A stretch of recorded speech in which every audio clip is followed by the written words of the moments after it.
మా బాబాయ్ల చేను కాడికి పోతాను.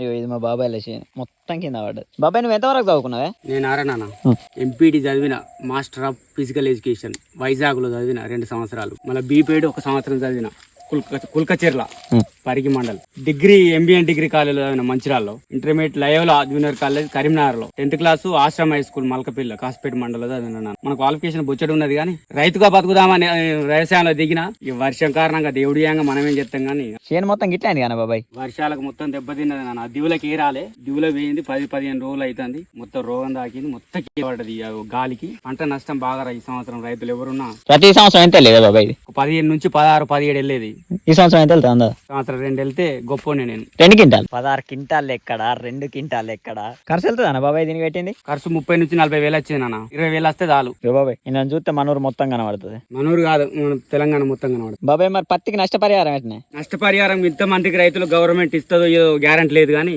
రేటు మాత్రం ఖచ్చితంగా ఉండాలి. పత్తి కొంచెం ఇటు అటు ఉన్నా, కొంచెం తేమ ఉన్నా, కొంచెం పుచ్చు ఉన్నా, కొంచెం గవర్నమెంట్ కనికరించి ఒకే రేట్ ఇస్తే మంచిగా ఉంటుంది రైతులకు. 20 క్వింటాల్ వెళ్ళిన రైతుకు 10 క్వింటాల్ వెళ్ళినా ఈ లాభం మళ్ళీ కవర్ అయిద్దని అనుకుంటారు రైతు. ఈ పత్తి నాకంటే నిలబడి ఉండిరా చోటు మొత్తం కింద కుంగి మొత్తం నెల కొరిగి కాయలంతా మునిగిందిరా. ఇగో ఇది మా పొలం, ఇది మా బాబాయ్ల చేను. ఇప్పుడే పోతానా కానీ బాబాయ్ చేను మొత్తం కూడా తిరగలే మనం. దాంట్లో ఏమున్నది రా చూడడానికి. చేను కాడ ఉంటే ఆకలి వేయద్దు కూడా చెప్పు.